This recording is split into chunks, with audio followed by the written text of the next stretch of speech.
Hello my dear students, welcome back to my YouTube channel. मेरे YouTube channel पर आप लोग का बहुत बहुत स्वागत है।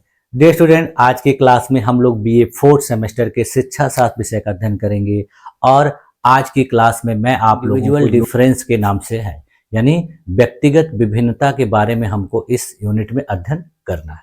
व्यक्तिगत विभिन्नता देखिए एक ऐसी शारीरिक संरचना होती है या फिर मानसिक क्षमता होती है जो किसी भी व्यक्ति में अलग अलग तरह की होती, यानी सभी लोगों में एक तरह से ये सब चीजें नहीं पाई जाती।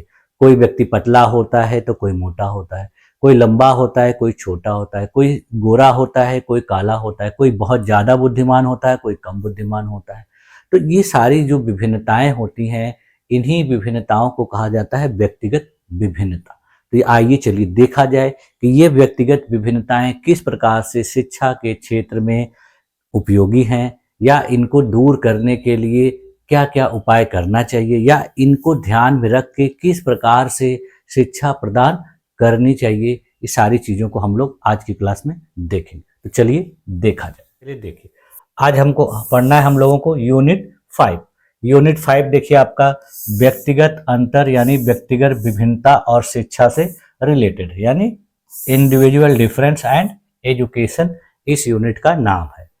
तो सबसे पहले हम लोग देख लेते हैं कि व्यक्तिगत विभिन्नता या अंतर होता क्या है, इसका अर्थ क्या होता है, यानी मीनिंग ऑफ इंडिविजुअल डिफरेंस। देखिए, अभी थोड़ी देर पहले मैंने आप लोगों को बताया कि व्यक्तिगत अंतर यानी इंडिविजुअल डिफरेंस का तात्पर्य विभिन्न व्यक्तियों के बीच शारीरिक, मानसिक, भावनात्मक, सामाजिक और बौद्धिक स्तर पर पाई जाने वाली विविधताओं से होता है। प्रत्येक व्यक्ति का व्यक्तित्व, सोचने समझने का ढंग, सीखने की गति, उसकी रुचि, अभिरुचि, प्रवृत्तियां और क्षमताएं भिन्न भिन्न होती, यानी हर व्यक्ति में कुछ न कुछ थोड़ा बहुत अंतर होता है और वो अंतर ही व्यक्तिगत विभिन्नता को दर्शाता है। देखिए, यह जो विभिन्नता होती है अंतः व्यक्तिगत भिन्नता और अंतर व्यक्तिगत भिन्नता के रूप में देखी जाती है, जिसको देखिए इंट्रा इंडिविजुअल डिफरेंसेस और इंटर इंडिविजुअल डिफरेंस के रूप में देखी जाती है। जब देखिए एक ही व्यक्ति के भीतर अलग अलग समय पर या अलग अलग स्थितियों में होने वाले अंतरों को देखा जाता है या संदर्भित किया जाता है, तो वह होता है अंतः व्यक्तिगत भिन्नता, यानी एक ही व्यक्ति अलग अलग समय पर अलग अलग तरह की प्रतिक्रियाएं करता है, क्रियाएं करता है, उसके हाव भाव में अंतर नजर आता है, उसके क्रियाविधि में अंतर नजर आता है, तो यह होता है अंतः व्यक्तिगत भिन्नता। और अंतर व्यक्तिगत भिन्नता होती है जब अलग अलग व्यक्तियों के बीच वाले अंतरों को देखा जाता है, यानी दो अलग व्यक्तियों के बीच में जब अंतर दिखाई दे किसी भी चीज में, चाहे उनके रंग, रूप, बनावट, कार्य करने की क्षमता, सोचने की क्षमता में, तो उसको कहा जाता है अंतर व्यक्तिगत। तो देखिए, ये दो रूपों में हो सकता है। कभी कभी एक ही व्यक्ति को अलग अलग तरीके से हम देखते हैं, तो वो उसकी सिचुएशंस के अनुसार होता है। अब देखिए, व्यक्तिगत अंतर के प्रकार। व्यक्तिगत अंतर कितने प्रकार का होता है? तो देखिए, व्यक्तिगत अंतर को कई श्रेणियों में विभाजित किया जा सकता है, जिसमें सबसे पहला है बौद्धिक अंतर यानी इंटेलेक्चुअल डिफरेंस। इसमें क्या होता है कि बुद्धि के आधार पर व्यक्तियों को अलग अलग रूपों में, भिन्न भिन्न रूपों में देखा जाता है। जैसे बुद्धि स्तर में भिन्नता जब होती है और कुछ छात्र तीव्र बुद्धि के होते हैं तो कुछ औसत या मंद बुद्धि वाले होते हैं, तो इस प्रकार की विभिन्नता को बौद्धिक अंतर या बौद्धिक विभिन्नता कहा जाता है। इसका उदाहरण देखिए, एक छात्र गणित में कुशल हो सकता है जबकि दूसरा छात्र साहित्य में रुचि रख सकता है। तो यह कौन से बौद्धिक अंतर का उदाहरण है? देखिए, ये बुद्धि स्तर यानी आईक्यू के आधार पर जो अंतर होता है उसके आधार पर। उसके बाद फिर देखिए, दूसरा है शारीरिक अंतर यानी फिजिकल डिफरेंस। जब किसी बालक या बालिका में देखिए ऊंचाई, वजन, शारीरिक क्षमता, सहन शक्ति और तंदुरुस्ती के आधार पर अंतर होता है, तो उसको शारीरिक अंतर कहा जाता है, फिजिकल डिफरेंस। इसका उदाहरण देखिए, कुछ बच्चे खेल कूद में बेहतर होते हैं जबकि कुछ में शारीरिक दुर्बलता होती है। देखिए बहुत से ऐसे बच्चे होते हैं जो बहुत हेल्दी होते हैं, तंदुरुस्त होते हैं, तो खेल कूद में बहुत एक्टिव होते हैं। और बहुत से बच्चे देखेंगे आप कमजोर होते हैं तो खेल कूद में उतना ज्यादा रुचि नहीं लेते हैं। तीसरा है देखिए भावनात्मक अंतर या विभिन्नता, इमोशनल डिफरेंसेस। इस प्रकार की विभिन्नता देखिए बच्चों की भावनात्मक परिपक्वता, सहिष्णुता और भावनाओं को व्यक्त करने की प्रवृत्ति में जब अंतर होता है तब देखी जाती है। इसका उदाहरण देखिए, कुछ छात्र तनाव को सहजता से झेल लेते हैं जबकि अन्य जल्दी तनावग्रस्त हो जाते हैं। देखिए इमोशनल डिफरेंस का मतलब होता है कि बहुत से ऐसे बच्चे या बच्चियां होते हैं जो थोड़ी थोड़ी बातों पे बहुत ज़्यादा स्ट्रेस ले लेते हैं, बहुत ज़्यादा तनाव में आ जाते हैं। और बहुत से बच्चे हैं जो थोड़े बहुत समस्या, थोड़े बहुत अगर दुख तकलीफ हो गई तो उसमें जल्दी ही नॉर्मल हो जाते हैं। बहुत से लोग बहुत ज़्यादा सीरियसली ले लेते हैं और ज़्यादा समय तक उससे प्रभावित रहते हैं। तो ये ज़्यादा अंतर जो होता है अलग अलग बच्चों में अलग अलग तरह का होता है। इसके बाद फिर देखिए अगला प्रकार है सामाजिक अंतर या सामाजिक विभिन्नता यानी सोशल डिफरेंस। इसमें देखिए क्या होता है कि बच्चों के सामाजिक व्यवहार, सांस्कृतिक पृष्ठभूमि, पारिवारिक मूल्यों और धार्मिक विश्वास में अंतर देखा जाता है। देखिए बहुत से ऐसे बच्चे होते हैं जिनका समाज में लोगों के साथ व्यवहार अलग अलग तरह का होता है, उनकी संस्कृति भी अलग अलग होती है, उनके जो शिष्टाचार होते हैं, उनके जो मूल्य होते हैं वो अलग अलग होते हैं। और इस प्रकार के जो बच्चे होते हैं उन्हीं को सामाजिक रूप से विभिन्न कहा जाता है। इसका उदाहरण देखिए, कुछ छात्र समूह में सहजता से काम करते हैं जबकि कुछ अकेले कार्य करना पसंद करते हैं। देखिए बहुत से ऐसे बच्चे होते हैं जो जिनका समाज में लोगों से घुलना मिलना अच्छा नहीं लगता। बहुत से बच्चे देखिए किसी से भी तुरंत घुल मिल जाते हैं, तुरंत दोस्ती कर लेते हैं। तो इस प्रकार के बच्चों में आप देखने को आपको मिलेगा कि बहुत से ऐसे बच्चे होते हैं जो लोगों से कटे कटे रहते हैं, दूर रहते हैं, वो किसी के साथ दोस्ती करना या किसी से जुड़ना पसंद नहीं करते हैं। और कुछ ऐसे बच्चे होते हैं जो देखिए सबके साथ दोस्ती कर लेते हैं, सबके साथ घुल मिलकर रहते हैं। देखिए अगला जो है सीखने की शैली और गति के आधार पर विभिन्नता, यानी इसमें जो होता है कि जो बच्चों को सीखने की क्षमता होती है वो अलग अलग होती है। कुछ छात्र जल्दी सीख जाते हैं तो कुछ को सीखने में बहुत ज़्यादा समय लगता है। इसके उदाहरण देखिए क्या क्या हो सकता है कि दृश्य, श्रवण और क्रियात्मक सीखने वाले छात्रों में अंतर। अभी कुछ समय पहले आप लोगों ने पढ़ा था कि मैंने आप लोगों को सीखने की शैली के बारे में अध्ययन कराया था, जिसमें हम लोगों ने वार्क के बारे में पढ़ा था। यानी यह एक सीखने की शैली होती है जिसमें विजुअल मतलब दृश्य रूप से, ऑडिटरी सुन के, रीड राइट लिख पढ़ के और के मतलब करके। तो ये स्टाइल थी सीखने की। तो इसी के आधार पर कुछ बच्चे अलग अलग तरीके से सीखते हैं। कुछ बच्चे देख के किसी चीज़ को सीखते हैं, कुछ बच्चे किसी चीज़ को सुन के सीखते हैं, कुछ बच्चे लिख पढ़ के सीखते हैं और कुछ बच्चे उसको करके सीखते हैं। तो सभी बच्चों में इस तरह से अलग अलग सीखने की क्षमता होती है। अगला देखिए है रुचियों में अंतर या विभिन्नता यानी इंटरेस्ट डिफरेंसेस। देखिए बच्चों में उनकी आयु और लिंग के आधार पर रुचियों में भी अंतर दिखाई देता है। तो इस प्रकार का अंतर जो होता है रुचि में संबंधित विभिन्नता कहा जाता है। इसमें देखिए क्या होता है कि जब बच्चे छोटे होते हैं तो उनकी रुचि खिलौनों और रंग बिरंगी चीजों में ज्यादा हो, लेकिन जैसे जैसे वो बढ़ते चले जाते हैं तो उनकी रुचियों में अंतर पाया जाता है। उसी प्रकार से देखिए यदि कोई गर्ल्स है या कोई बच्ची है या बालिका है तो उसकी रुचि अलग होगी, और अगर कोई बॉयज है उसकी रुचि अलग। भले ही दोनों एक ही एज ग्रुप के हों लेकिन दोनों की रुचि अलग अलग होगी। तो इसीलिए कहा जाएगा कि एक ही उम्र के होते हुए भी उनमें लिंग के आधार पर और आयु के आधार पर रुचियों में अंतर पाया जाता है। इसके बाद फिर देखिए अगला जो है चरित्र में अंतर, कैरेक्टर डिफरेंस यानी चरित्र में विभिन्नता। इसमें देखिए क्या होता है कि चरित्र की दृष्टि से बच्चों में कुछ न कुछ अंतर पाया जाता है। अलग अलग बच्चों का जो कैरेक्टर होता है अलग अलग प्रकार का होता है और वो लोग अपने उस कैरेक्टर के आधार पर ही पहचाने जाते हैं। तो इस प्रकार की जो विभिन्नता होती है चारित्रिक विभिन्नता कहलाती है। इसके बाद फिर देखिए अगला है व्यक्तित्व में अंतर यानी पर्सनालिटी डिफरेंस।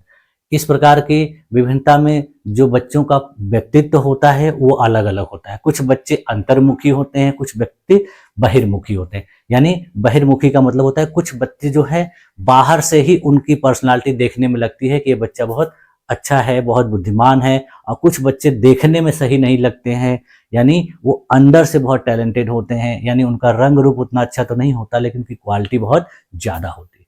तो इस तरह से देखिए कुछ बच्चे अंतर्मुखी होते हैं तो कुछ बहिर्मुखी, जबकि साधारण व्यक्तित्व वाले भी होते हैं तथा कुछ असाधारण व्यक्तित्व वाले। तो इस तरह के जो अंतर वाले बच्चे होते हैं उनको व्यक्तित्व में विभिन्नता के नाम से जाना जाता है। ठीक है, अब देखिए व्यक्तिगत अंतर होता कैसे है, इसका क्या कारण होता है, यानी कॉजेस ऑफ इंडिविजुअल डिफरेंस। देखिए सबसे पहला तो कारण होगा कि आनुवांशिक लक्षण, यानी जो बच्चों में शारीरिक विभिन्नता पाई जाती है वो उनके माता पिता या उनके पूर्वजों के जो आनुवांशिक लक्षण होते हैं उनके आधार पर पाई जाती है। देखिए आनुवांशिक गुण जैसे शारीरिक बनावट, बुद्धि स्तर और मानसिक क्षमता पर यह निर्भर होता है। ये देखिए बच्चों के माता पिता की शारीरिक और बौद्धिक विशेषताएं जब संतान में स्थानांतरित होती हैं तो उसके वजह से होता है। आप लोग देखते होंगे कि बहुत से ऐसे बच्चे होते हैं जो अपने माता पिता की तरह रंग रूप में दिखते हैं, या फिर आवाज उनकी वैसी होती है, या कार्य उसी तरह का करते हैं। तो ये जो चीजें होती हैं ये आनुवांशिक लक्षणों की वजह से होती हैं। फिर देखिए दूसरा कारण होता है पर्यावरण, इन्वायरमेंट। बालक जिस परिवार जैसे विद्यालय, समाज और सांस्कृतिक परिवेश में रहता है उसके व्यक्तित्व पर उसका प्रभाव पड़ता है और जिसके वजह से उसमें विभिन्नता देखी जाती है। अलग अलग परिवार में रहने वाले एक ही उम्र के बच्चे बच्चियों में आप देखेंगे विभिन्नता पाई जाएगी। अलग अलग विद्यालयों में पढ़ने वाले बच्चों में भी आप विभिन्नता देखेंगे। एक ही 5 क्लास के बच्चे की तुलना आप एक सरकारी 5 क्लास के बच्चे से करिए और एक कॉन्वेंट के स्कूल से, पब्लिक स्कूल के, देखिए उसमें आपको अंतर दिखाई देगा। उसी प्रकार से देखिए अलग अलग समाज में रहने वाले बच्चों की भी तुलना करेंगे तो भी उनमें अंतर दिखाई देगा। ठीक है, जैसे देखिए उदाहरण के लिए एक समृद्ध वातावरण में पलने वाले बच्चे में बेहतर सामाजिक कौशल विकसित हो सकते हैं। देखिए अब कोई ऐसा बच्चा है जिसका पारिवारिक पृष्ठभूमि बहुत समृद्ध है, बहुत अमीर है, बहुत संपन्न परिवार में रहता है, तो उसका जो पर्यावरण क्या है वो बहुत बेहतर है, तो उसकी विभिन्नता, और एक बच्चा जो गरीब परिवार में रहता है तो उसके जो लक्षण होंगे दोनों में बहुत ज्यादा अंतर दिखे जाएंगे। ठीक है, और उसके बाद फिर देखिए अगला कारण होता है लिंग और आयु, यानी जेंडर और एज के अनुसार भी व्यक्तिगत विभिन्नता देखने को मिलती है। देखिए लड़कों और लड़कियों के मानसिक और भावनात्मक विकास में अंतर उनके जेंडर और एज के अनुसार होता है। उदाहरण के लिए देखिए लड़कियों में भाषाई कौशल अक्सर बेहतर होता है जबकि लड़के तार्किक विश्लेषण में अधिक रुचि दिखा सकते हैं। ऐसा आपको बहुत कुछ दिखता होगा कि लड़कियां का कुछ न कुछ ऐसा चीज होता है, उनमें विभिन्नता होती है जो लड़कों से अलग दिखती है, तो आप लोग को देखने से ही पता चलता होगा। इसके बाद फिर देखिए शिक्षा और अनुभव के आधार पर, यानी एजुकेशन और एक्सपीरियंस जो होता है वो भी व्यक्तिगत विभिन्नता का कारण होता है। यदि किसी बच्चे को अच्छी शिक्षा मिल रही है और उसको जो अनुभव दिया जा रहा है, यानी वो पहले से जो चीजें सीख के आ रहा है, जो चीजें देख रहा है, तो उसके आधार पे उसके व्यक्तित्व में विभिन्नता देखी जाती है। देखिए अनुभव और शिक्षा का बच्चों की सोचने समझने की क्षमता पर प्रभाव पड़ता है जिसके वजह से उनमें व्यक्तिगत विभिन्नता देखने को मिलती है। इसके देखिए उदाहरण में शिक्षण पद्धति और सीखने की शैली बच्चों की समझ को प्रभावित कर सकती है। एक ही उम्र के बच्चे को अलग अलग तरीके से जब पढ़ाया जाएगा तो उसमें विभिन्नता देखने को मिलती है। ठीक, उसके अलावा फिर देखिए जाति, प्रजाति और देश के आधार जो होते हैं उसके आधार पर भी व्यक्तिगत विभिन्नता देख। अलग अलग देशों के लोगों को आप देखेंगे कि उनकी शारीरिक बनावट, रंग रूप अलग अलग दिखाई देता है। ऐसा क्यों होता है? ऐसा वहाँ के प्राकृतिक वातावरण और जलवायु की वजह से होता है। तो ये भी होता है। उसके बाद देखिए कुछ ऐसे भी जाति प्रजाति के लोग होते हैं, जैसे देखिए ब्राह्मण जाति के मनुष्य में अध्ययनशीलता और क्षत्रिय जाति के मनुष्य में युद्ध प्रियता का गुण दिखाई पड़ता है। उसी प्रकार से देखिए जो निग्रो प्रजाति के लोग होते हैं वे श्वेत प्रजाति से कम बुद्धिमान होते हैं, यानी श्वेत प्रजाति के लोग अधिक बुद्धिमान और कार्यकुशल होते हैं। इसलिए आप लोग देखते होंगे जो वेस्टर्न कंट्री हैं, पश्चिमी देश हैं, वहाँ के लोग देखिए जो दूसरे देश के लोग हैं जैसे अफ्रीका के और भी इधर के जो पूर्वी देश हैं उनके मुकाबले वो लोग ज़्यादा संपन्न हैं, ज़्यादा बुद्धिमान होते हैं। तो ये सारी चीज़ें कैसे होती है? जाति प्रजाति और देश के आधार पर। देखिए व्यक्तिगत विभिन्नताओं के कारण ही हमें विभिन्न देशों के व्यक्तियों को पहचानने में किसी प्रकार की कठिनाई नहीं होती। देखिए इस प्रकार के व्यक्तियों को हम जैसे ही देखते हैं तुरंत पहचान लेते हैं। देखिए बहुत से लोग देखते हैं, कहते हैं अरे अच्छा ये अंग्रेज है, ये बाहरी व्यक्ति है, ये नेपाली है। तो इस तरीके से हम कैसे कहते हैं, उनकी शारीरिक बनावट, उनके देश, उनकी जाति और प्रजाति के आधार पर दिखाई पड़ती है।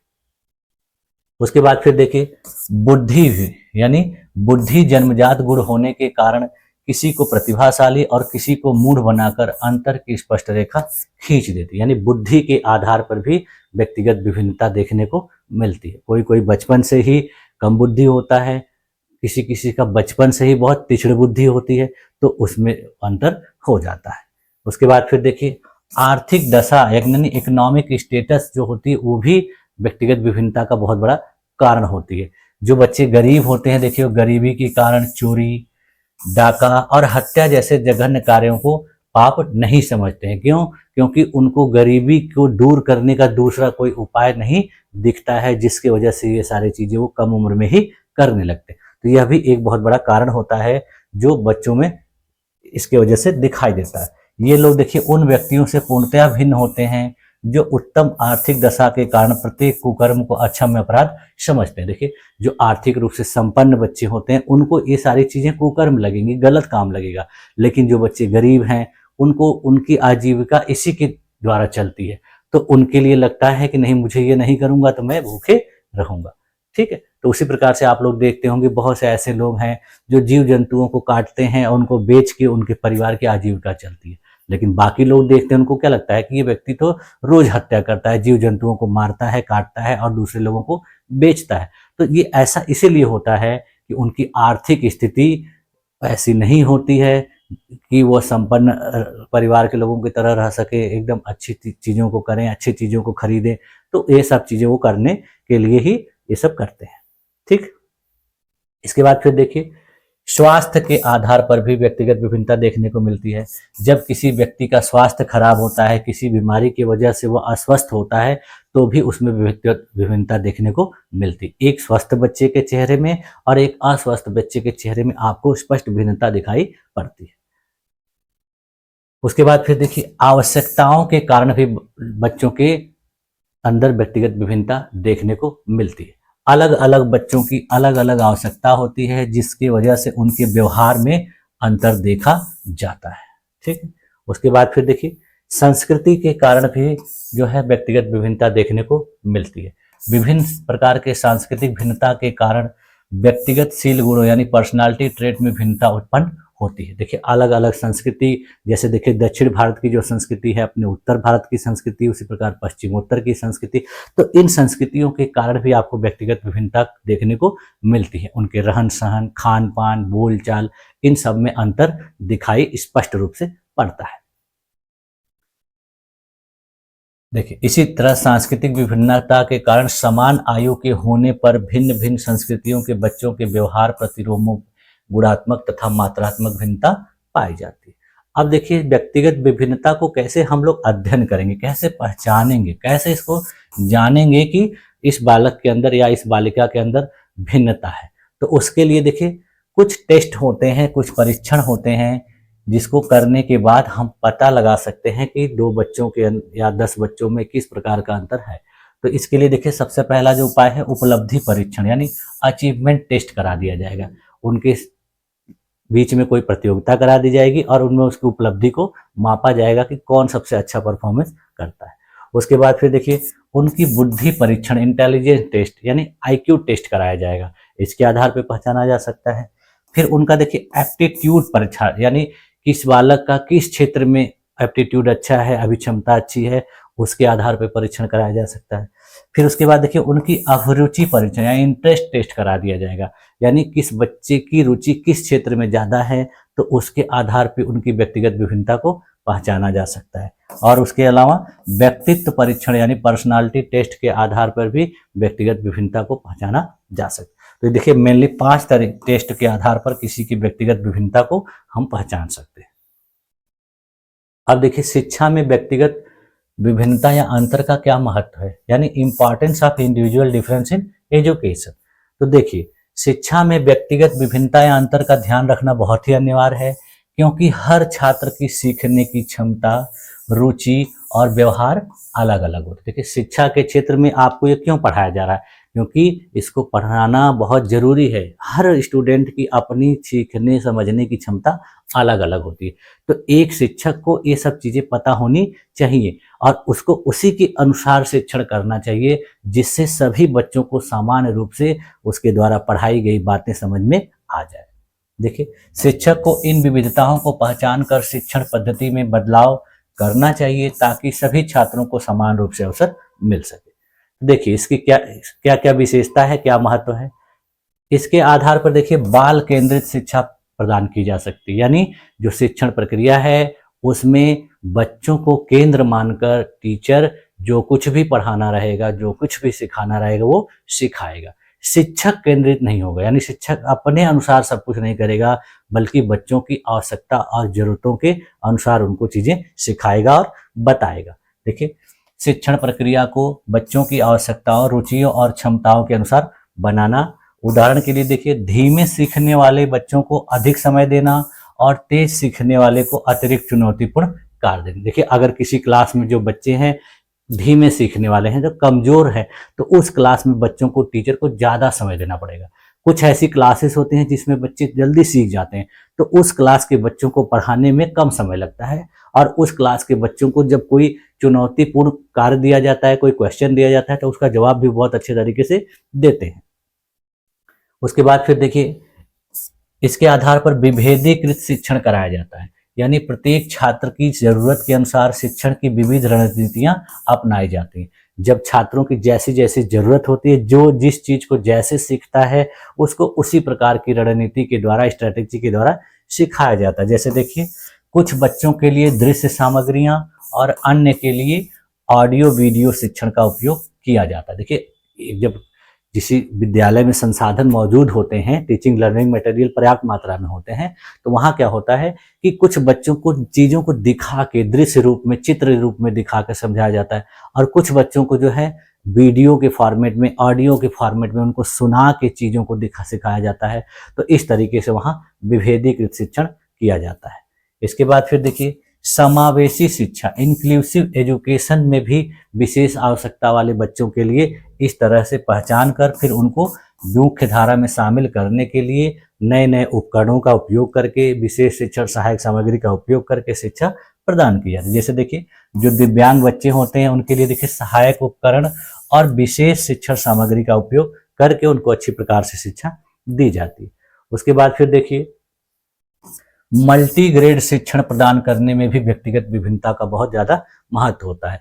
अलग अलग क्षमताओं वाले बच्चों को एक साथ पढ़ाने की प्रक्रिया होती है, यानी कुछ टीचर के अंदर ऐसी योग्यता होती है, क्षमता होती है कि वो विभिन्न विभिन्न तरीके से बच्चों को पढ़ाते हैं, जिससे क्लास में कमजोर बच्चा भी उस चीज को समझ जाता है। तो इस तरह की जो पढ़ाई होती है ये बहुत ही अच्छी मानी जाती है। देखिए उदाहरण के लिए ग्रामीण विद्यालयों में विभिन्न स्तर के बच्चों को एक साथ शिक्षित करना इसी प्रकार के शिक्षण के अंतर्गत आता है। देखिए ग्रामीण क्षेत्र के जो बच्चे होते हैं, ग्रामीण परिवेश के जो बच्चे होते हैं, शहरी क्षेत्रों में रहने वाले बच्चों के अपेक्षा जो है वो शैक्षिक रूप से पिछड़े होते हैं, कमजोर होते हैं, यानी उनको अच्छी शिक्षा न मिलने के कारण ऐसा होता है। तो उस क्षेत्र में जब कोई टीचर पढ़ाता है तो उसको मल्टी ग्रेड टीचिंग के आधार पर ही उनको पढ़ाना होगा। क्यों? क्योंकि वहाँ के बच्चों को जो है समझने में, किसी चीज को अच्छे तरीके से सीखने में ज़्यादा समय लगता है, तो उसको वो इसी तरीके से अच्छे तरीके से सिखा सकता है। इसके बाद फिर देखिए इसके आधार पर व्यक्तिगत शिक्षण की व्यवस्था की जा सकती है, यानी इंडिविजुअल कोचिंग दी जा सकती है। कक्षा का आकार सीमित किया जा सकता है। व्यक्तिगत विभिन्नता के आधार पर देखिए कक्षा को बांटा जाता है बहुत सारे स्कूलों में। उसके अलावा देखिए बालकों में विशेष रुचियों का विकास किया जाता है। व्यक्तिगत विभिन्नता के आधार पर जब किसी बालक की रुचियों को टीचर पहचान लेता है तो उसको उसी रुचि के अनुसार उसको शिक्षा देता है और उसको आगे बढ़ने के लिए हमेशा मोटिवेट करता रहता है, मार्गदर्शन प्रदान करता रहता है, तो बच्चा उसी क्षेत्र में बहुत आगे जाता है। उसके बाद देखिए शारीरिक दोषों के प्रति ध्यान भी चला जाता है।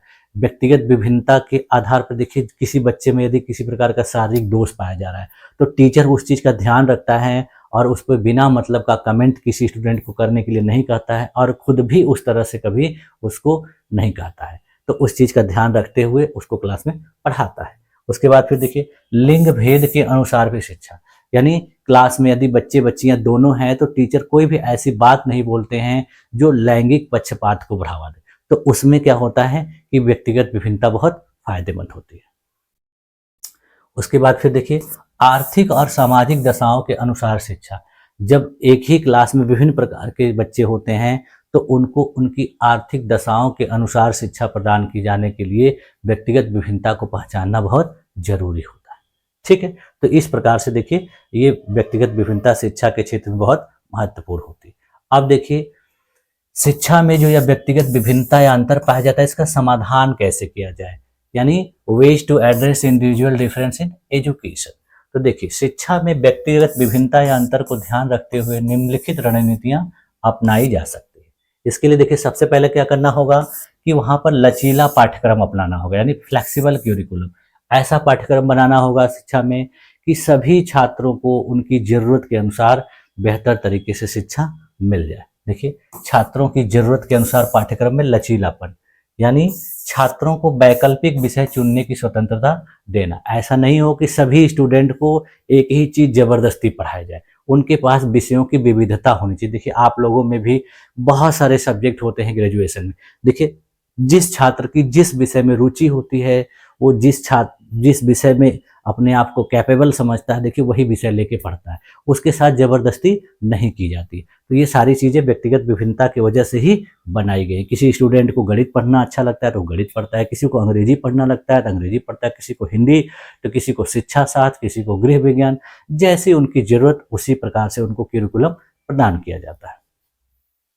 उसके बाद फिर देखिए, अनुकूल शिक्षण पद्धतियों को अपनाकर व्यक्तिगत विभिन्नता को बहुत ज्यादा दूर किया जा सकता है, इसका समाधान किया जा सकता है। देखिए, अगर एक ही क्लास में विभिन्न प्रकार के बच्चे पढ़ रहे हैं, उनकी क्षमताएं अलग अलग हैं, तो उसमें शिक्षण पद्धतियों को बेहतर तरीके से आपको उपयोग करना होगा, उसमें बदलाव करना होगा। जैसे देखिए, दृश्य सामग्री, श्रवण सामग्री और व्यवहारिक शिक्षण तीनों को बेहतर तरीके से उपयोग करना होगा। उदाहरण के लिए देखिए, किसी क्लास में जहाँ पर देखिए स्मार्ट बोर्ड वगैरह लगे रहते हैं, डिजिटल बोर्ड लगे रहते हैं, तो वहाँ स्मार्ट क्लास के माध्यम से बच्चों को पढ़ाया जाता है, ऑडियो वीडियो संसाधन के माध्यम से पढ़ाया जाता है, और वहाँ पर प्रायोगिक शिक्षण किया जाता है, यानी एक्सपेरिमेंटल, बच्चों को नए नए प्रयोग करने के लिए दिए जाते हैं, जिसमें बच्चे आपस में एक दूसरे के साथ मिलजुल कर बहुत अच्छे तरीके से उस चीज़ का हल ढूंढते हैं।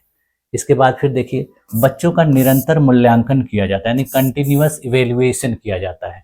क्लास में बच्चों को कोई चीज़ बताई जाती है, कोई चीज़ सिखाई जाती है, तो फिर उसका मूल्यांकन भी किया जाता है। इसके लिए देखिए, फॉर्मेटिव और समेटिव मूल्यांकन का प्रयोग किया जाता है। ठीक है, इसके साथ साथ देखिए, बच्चों का उत्साहवर्धन और उनको प्रेरणा भी दी जाती है, यानी बच्चों को इनकरेज भी किया जाता है और मोटिवेट किया जाता है। बच्चों को देखिए आत्मविश्वास बढ़ाने के लिए सकारात्मक प्रेरणा देना जरूरी होता है, इसलिए उनको इनकरेज भी किया जाता है, मोटिवेट किया जाता है। यदि किसी बच्चों को कोई चीज़ समझ में नहीं आ रही तो उसको डांटना नहीं, उसको समझाना है कि हाँ तुम भी सीख जाओगे, तुमको थोड़ा टाइम लगेगा, थोड़ा तुम मेहनत करो, तुम अच्छा प्रयास कर रहे हो, सही मार्ग पर चल रहे हो, बस तुम्हारा जो है जो प्रोसेस है वो स्लो है, लेकिन ये बाद में सही हो जाएगा। तो उससे उस बच्चे को क्या मिलेगी, प्रेरणा मिलेगी और प्रोत्साहन मिलेगा, जिसकी वजह से वो फिर आगे मेहनत करना चाहेगा। देखिए, तो उसको देखिए उदाहरण के लिए क्या है कि उसको शाबाशी, पुरस्कार और सांस्कृतिक कार्यक्रमों में भागीदारी कराया जाना चाहिए, जिससे क्या होगा कि वो कमजोर होते हुए, व्यक्तिगत रूप से विभिन्न होते हुए भी आगे बढ़ने के लिए हमेशा तत्पर रहे। तो देखिए, इसका कंक्लूजन क्या निकल के आया, यह व्यक्तिगत विभिन्नता का, कि व्यक्तिगत अंतर या विभिन्नता शिक्षा की महत्वपूर्ण अवधारणा है, जो हर बच्चे को उसकी क्षमता और आवश्यकता के अनुसार सीखने का अवसर प्रदान करती है।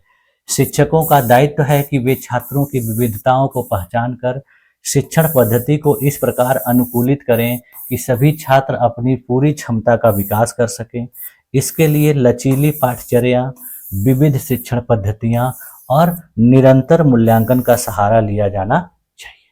ठीक है, तो व्यक्तिगत विभिन्नता देखिए, आप किसी का रोक नहीं सकते, सब में कुछ ना कुछ विभिन्नता पाई जाती है और उसको पूरी तरह से दूर भी नहीं कर सकते हैं, बस उसका कोई सॉल्यूशन ढूंढ सकते हैं, समाधान ढूंढ सकते हैं कि जो दो बच्चों 10 बच्चों के अंदर अलग अलग अंतर पाया जा रहा है, तो उस अंतर के होते हुए भी आप कितने अच्छे तरीके से उनको चीज़ें बता सकते हैं, सिखा सकते हैं, ये किया जा सकता है। और यदि इस तरीके से किया जा रहा है तभी बच्चे अच्छे तरीके से सीख पाते हैं। यदि कोई टीचर इन सारी चीज़ों को अच्छे तरीके से मैनेज नहीं कर पाता है तो उस क्लास में बच्चे सही तरीके से पढ़ नहीं पाते।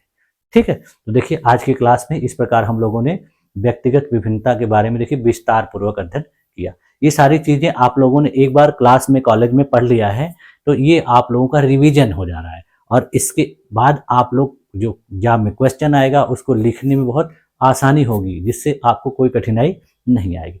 ठीक है, तो आप लोगों ने इन सारी चीज़ों को इतनी देर तक इतने ध्यानपूर्वक देखा, इसके लिए आप लोग का बहुत बहुत धन्यवाद। मिलते हैं नेक्स्ट क्लास में, तब तक के लिए थैंक यू।